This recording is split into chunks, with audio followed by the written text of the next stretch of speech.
Welcome to FO Talks. I'm Peter Isackson, Fair Observer's Chief Strategy Officer. Today I'm joined by Aidan Grogan, who is a history PhD student at Liberty University and Young Voices contributor. He's also donor communications manager at the American Institute for Economic Research. We'll be talking about a recent op-ed he wrote for Law and Liberty with the title Nostalgia for Dark Satanic Mills, a quote from William Blake, which has drawn a lot of attention. In it, he calls into question one of the assumptions that seems to be shared by a lot of people across the political spectrum today, the idea notably prominent in the current Trump administration that we need to bring back traditional manufacturing and install it at the core of the US economy. Aidan, tell us about your own heretical take on that, because why you think it's not a good idea and maybe even a delusion. Sure. So in the piece, I argue that the transition from a manufacturing to a high-tech service economy enables great potential to revive some of the positive social dimensions of pre-industrial agrarian life. Prior to the Industrial Revolution, men and women had a much more complementary relationship. Labor was concentrated in the home or the surrounding property. So as men went out and worked in the fields, women could make an economic contribution to their families through domestic activities such as spinning or weaving, and simultaneously nurture and care for their children. But as labor transitioned from homes to factories as a consequence of industrialization, those traditions and child rearing became increasingly difficult. Of course, children were oftentimes put to work in factories just as they were put to work on farms, but this created a whole host of horrors in the early Industrial Revolution, in the Dark Satanic Mills that William Blake spoke about. So throughout the 19th century, as social reforms were put in place, women were consigned to the home so they could just take care of the children as men went off to work. And this made women increasingly dependent on men and men's wages, making it somewhat inevitable that there would be a kind of Victorian era feminist movement advocating for equal rights and opportunities for women. But once women entered the workforce en masse throughout the 20th century, the old problems of the early Industrial Revolution manifested again. It's quite hard to have and care for children if you're working outside the home. So as we move into this high-tech service economy and have the potential to have a massive expansion of remote work, we can restore the home as the nucleus of economic activity, enable men and women to have a much more complementary relationship, and allow couples to have more children and to care for them without sending them off to daycare or making that monumental trade-off between a career and a family. But in order to manifest this economic and social reality, we need a new post-populist and post-progressive leadership class with a robust commitment to tradition and family values.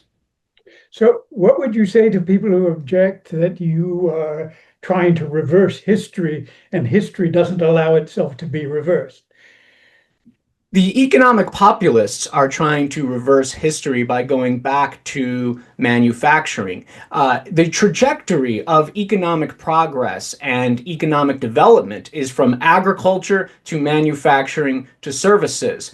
And it's important for policymakers and intellectuals to figure out the most effective way to manage that transition. The United States has not managed that transition from manufacturing to services very well. There is this pervasive nostalgia for the immediate post-war era when more Americans worked in manufacturing. But it's time that we really move forward and see tremendous opportunities on the near horizon within this emerging service economy and try to manage the transition and structure the changes in a way that is conducive for families. Okay, you have a very optimistic take on how possible that this is. If you look at just the headlines today, what's going on in the U.S. politically, in terms of popular revolt, as we're seeing in various places. I come from LA, so I'm trying to keep track of what's going on there. It doesn't seem very amenable today to the kind of rational approach, optimistically going, not going back in history, because you answered that very well, but taking what was good, what we can recognize from the past, and reinstalling it. It seems to me that the conditions are not optimal today for that. How would you react to that? You're right in a very important respect because Americans' attitudes toward marriage, family, sexuality, tradition, etc., have liberalized in a tremendous way. So there would have to be a revival of more traditional notions of family and civil society. But as families break down, as communities deteriorate, as there is this problem in civil society, there is nonetheless a longing or a nostalgia for the sorts of values and traditions that were lost. And we're seeing that in America today with more young people in particular coming back to church, coming back to religion. The decline of Christianity has been going on for many decades, but just recently it has stalled. And there's something going on there with respect to young Americans, Gen Z in particular, having a renewed interest in traditional forms of religious worship and family, etc. So you seem to be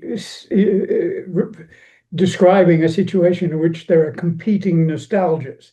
There's the nostalgia for bringing back the mills, although probably most people are not thinking of them in the terms of Dickensian Victorian England, but some kind of modern manufacturing. And then the nostalgia you're talking about is bringing back family life, the traditional values of, I don't know if it's the nuclear family or the extended family, because that can be another debate. But I still question how, in a situation where you've got people competing with different nostalgias, how one can win out over the other.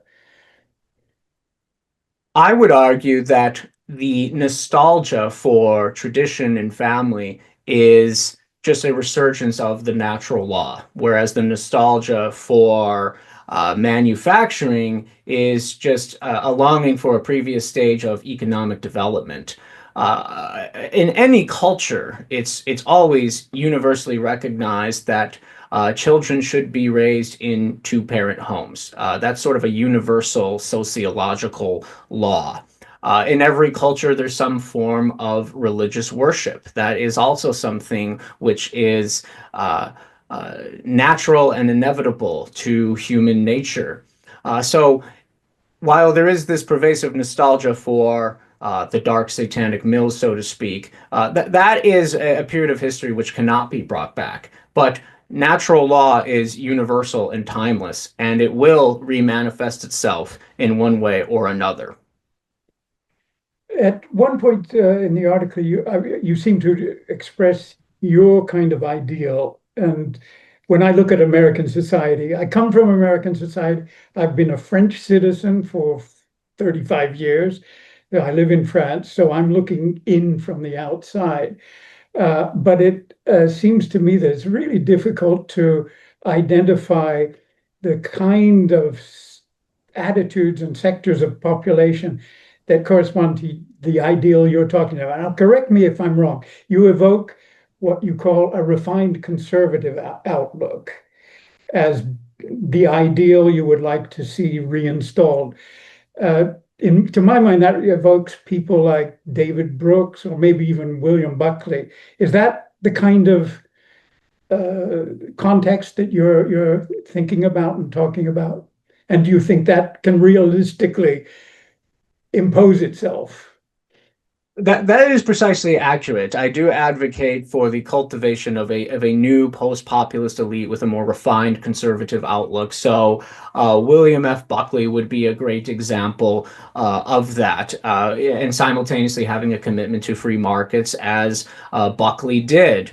But what's needed is this kind of leadership class to set and maintain that moral standard. Since the 1960s, we've seen the emergence of this progressive leadership class committed to tolerance, non-judgmentalism, and a kind of live and let live social ethic, which has had much more negative consequences among the working class than it has among the professional class. Those who are college educated and are economically well off tend to live in the more pre-1960s, pre-sexual revolution social milieu. They tend to get married and they tend to not have children outside of marriage. Whereas for the working class, that really has not been the case. There's been a massive increase in non-marital births and simultaneously a massive decrease in marriage.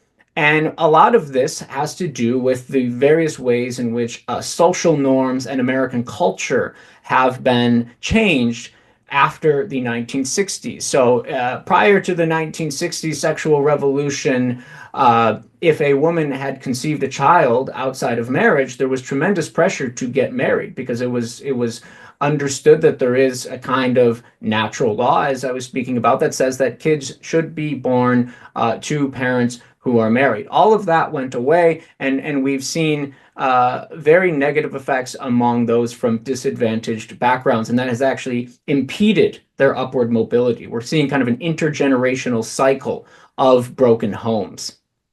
So what you're recommending, and you state that in very clear terms, is the rise of a new elite.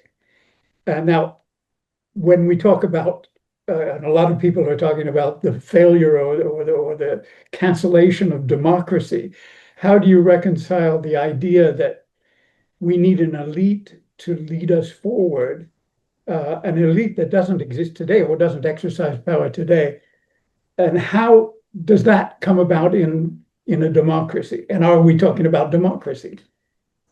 Right. Yes, we're absolutely talking about democracy and a preservation of the American Constitution and the American way of life. But all societies do have a ruling class, whether they're a democracy or an aristocracy. It's inevitable that you're going to have some type of a ruling class or a leadership class. But the United States today has a ruling class that is not willing to admit that it is, in fact, a ruling class, and thus they are not willing to actually take on the responsibilities of a ruling class. They're not willing to set and maintain a moral standard. They're committed to this kind of faux egalitarianism where they act as if they're no different from everybody else, which may have good intentions in many respects. But then simultaneously, there is this meritocratic hubris where they do kind of look down with scorn on many of their fellow Americans. They have increasingly kind of stratified themselves off from the rest of society. Charles Murray speaks about this a lot in his book Coming Apart, where the elite almost have a separate culture from the rest of Americans. So there does need to be more of an understanding between those two classes that have broken apart. But the elites do need to have more of a sense of noblesse oblige. They need to sort of understand that they are in a leadership position, and therefore with great power comes great responsibility. But this isn't just through public policy. This is also through the culture, the media, movies and TV. We have a culture that promotes and celebrates hedonism, whereas we need something that's a bit more wholesome, that advocates for strong families, tight-knit communities, etc. Yes. When you evoke a post-populist elite, are you implying that today we have a kind of populist regime? And would you be referring to Trump, or would you be referring to the entire political class? And then how do you see that in terms of the traditional perception of parties? And there are only two parties to talk about in the US, unlike here in France, where we have a multiplicity of parties. So how does that break down in your mind? Sure. Since the 1960s, we've had the emergence of this progressive elite, which is currently facing a backlash from populists. In fact, on both sides of the political spectrum, there are left-wing populists of the kind of a Bernie Sanders, and there are certainly right-wing populists like a Donald Trump. And they're simply reacting to many of the social and economic problems of recent decades. But their solutions are not actually going to help Americans. The tariffs and industrial policy do not result in the kinds of economic prosperity that they promote. And so we do need to move beyond this current populist wave, which doesn't have the kind of conservative refinement that we do need to restore tradition and family. It's very much an angry backlash against a corrupt and out of touch elite, but it's not a long-term solution to the problems that we face within our economy and civil society. So where along the political spectrum would you see arising the kind of movement that would enable you to, or enable us to achieve the kind of thing you're talking about? It would be on the center right, but it would consist of a revival of a conservatism that we haven't seen in perhaps a while. And I think this especially has to come from younger people who have come of age during the 21st century and are reacting to the various economic, social, political, and geopolitical circumstances of this century. But we're not going to arrive there through this economic populism with tariffs and industrial policy. There are many different splits on the American right today. You have post-liberals who believe that the American founding contained within it the seeds of destruction, which are now reaching their full flowering in the context of our current political and social troubles. Then there are the Nat Cons who believe in big government, essentially wielded for more conservative purposes. Both of these types of movements ought to be rejected. And really, we have to look back into the conservative tradition and find the best of that intellectual tradition and re-articulate it for the 21st century. Are you familiar with Michael Sandel's book, Democracy's Discontents? Because it seems to me you're appealing to what he calls a Jeffersonian tradition, but it breaks down differently. Than the way you're talking about it, and he looks at the whole expanse of U.S. history, but it seems to have petered out, this whole Jeffersonian tradition. Is that something you would identify with? I'm not too familiar with that book, but I have read his book, The Tyranny of Merit, which speaks about kind of the attitudes and assumptions of our current progressive leadership class, particularly with this kind of meritocratic hubris in which they look down at many of their fellow countrymen and attribute all their success exclusively to their own doing, and therefore think that people who have not made it only have themselves to blame no matter what, regardless of the disadvantages they may have come from based on a family situation, etc.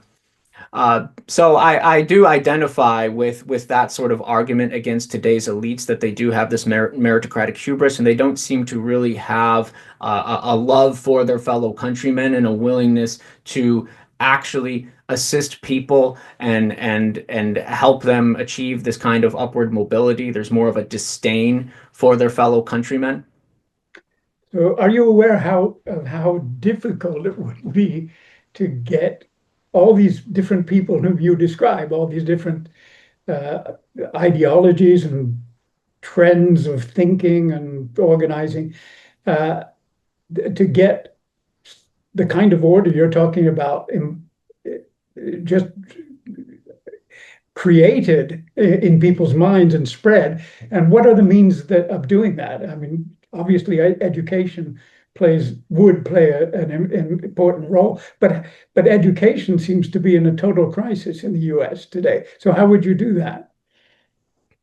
Right. Well, the first step is allowing the high-tech service economy to manifest itself and allowing for a massive expansion of remote work that can sort of revive the home and communities as well as civil society more broadly. So that can be done in the short term through policy. But reviving the family and tradition is a much more difficult process, and that requires changes that transcend public policy. That has to come through the culture. But I am optimistic that natural law is eternal and universal, and it will remanifest itself in one way or another. I think we're starting to see the seeds of that in the United States.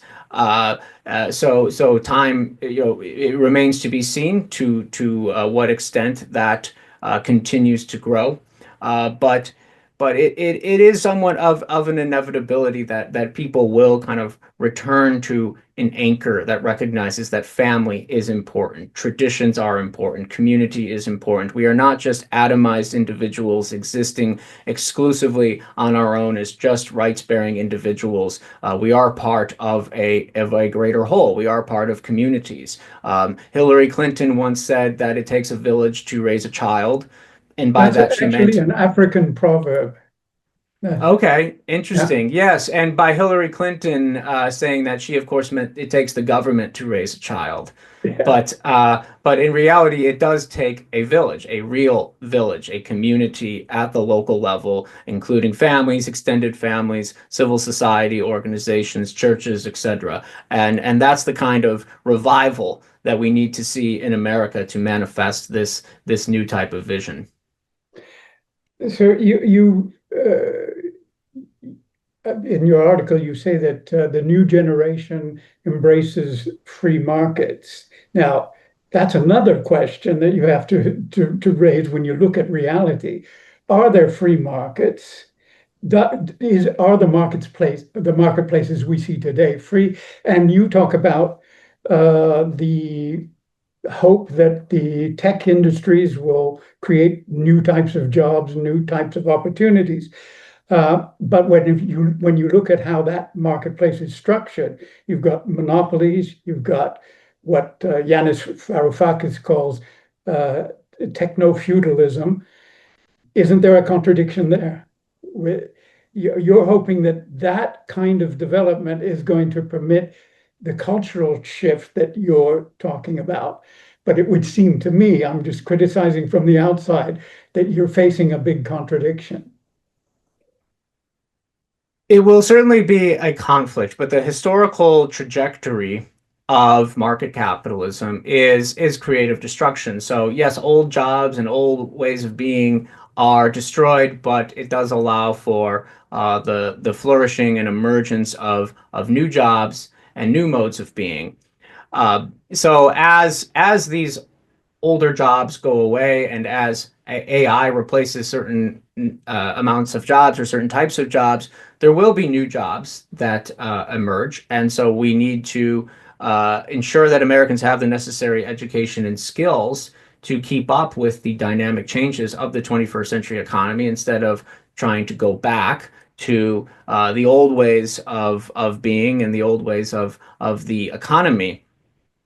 Uh, but as a conservative, you have to work within the the parameters of the society in which you live. History does not go back. Uh, so you have to make the best with what you've got. And that's what I think a major point in my piece is. We need to sort of structure and guide these changes in a way that are more conducive for tradition and for child rearing. Yes, it will be a challenge, but it's better that we make an attempt instead of just doing nothing or being cynical about it. So you evoke creative destruction, which comes the Schumpeterian concept, which describes how capitalism works and how the economy evolves. But isn't there a negative side to that? And that is that it produces fragmentation on various levels, economically, culturally, socially. And isn't that what has, couldn't you say that that process that we've seen over the last century and a half, let's say, is what has created the terrible conditions that make it difficult for us to come back to the values that actually do structure society? To an extent, that is true. Certainly, as I write in the piece, the transition of labor from homes and farms to factories really did undermine that ancient social milieu, which was much more conducive to family and child rearing. And also, the progressive social changes of the 1960s further undermined those values and traditions. But that was not an inevitability. It's not that more traditional notions of marriage and family had to go away in the 1960s. That was a consequence of far left ideology and far left conceptions of the family and of society. So, in certain respect, there will be that creative destruction, but I'm optimistic about the tremendous capacity of humans to adapt and overcome whatever economic hurdles may come our way, because we are extremely adaptive creatures, and we do have the extraordinary potential to benefit from different circumstances and prosper. So we have to give these things time and allow for things to play out, and We and may we not we have the time. That's another problem. Um, I would challenge your assessment or your attribution of the destruction of the notion of family life and all to left-wing ideology. I see it more simply and I think realistically as a logical outcome of the consumer society. When you create a consumer society, which is what American capitalism did do, you create the conditions that are favorable to behaviors that are inimical to the traditional values you talk about. I actually share your nostalgia for those values. That's a personal take of mine.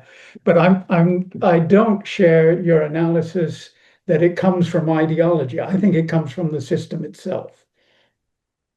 well, I don't think we can underestimate the way in which the 1960s sexual revolution did jettison those old social norms and the values of American culture, the Judeo-Christian norms up until that point. Because when the shotgun marriage custom was thrown out as a consequence of the 1960s, the non-marital birth rate skyrocketed. And as a consequence of second wave feminism, which encouraged women to pursue a career instead of a family, the marriage rate declined, and we've seen an analogous trend in East Asia, across the European Union, as well as in North America. So that's a consequence of second wave feminism in many respects. We should look nowhere else than Israel as an example of how you can have a modern, dynamic market economy with a highly educated population and simultaneously maintain tradition. Israel has a fertility rate of 2.9. So they have figured out a way to be a modern, developed, prosperous society and simultaneously to keep their civil society, their religious institutions, and their families largely intact. So Israel is really a great model that we should imitate, but we have to have that desire to preserve ourselves and to continue our legacy, to look beyond our own lifespans. Well, I won't agree with you on accepting Israel as a model, but we won't get into that debate because there are so many features of that that are absolutely different from anything else in the world. It's historically unique. So just on the basis of that, I would reject thinking of that as a model. I can think of other models, but we won't go into that. We only have a couple of minutes left anyway. I did. I'll try to summarize my impression. I mean, I really enjoyed this discussion, and I really like the ideas that you're developing, and I think they're important. I'm far less optimistic than you are about the feasibility that this could happen. For me, his history has reached a point where the kind of thing you're talking about is unlikely to happen. Not that it shouldn't happen, and I can agree with you on that, that we should be going in that direction, but I'm very pessimistic about it. But you may have other opportunities to convince me otherwise. But are you not concerned at all? Aren't you? Are you not worried that the odds are against you? Well, the odds are always against conservatives. Some conservatives have made the case that the conservative case is a long defeat that we fight out until the very end. And if you're a Christian or a Catholic, as I am, of course, you believe that history is headed to a certain point. You accept that intrinsically. So yeah, it is a long defeat in some sense, but that doesn't mean we don't fight, and it doesn't mean we don't try to make the best of the circumstances we were given instead of throwing our arms up and surrendering. Okay, well, thank you very much. It's a great reminder of something that's really important, which I totally agree with. I think there are different ways of analyzing it historically, economically, technologically, and so on. But it's wonderful to see you doing this work and getting the discussion going. So thank you, Aidan, for this. Thanks for having me on. Join the conversation at Fair Observer and subscribe to our YouTube channel.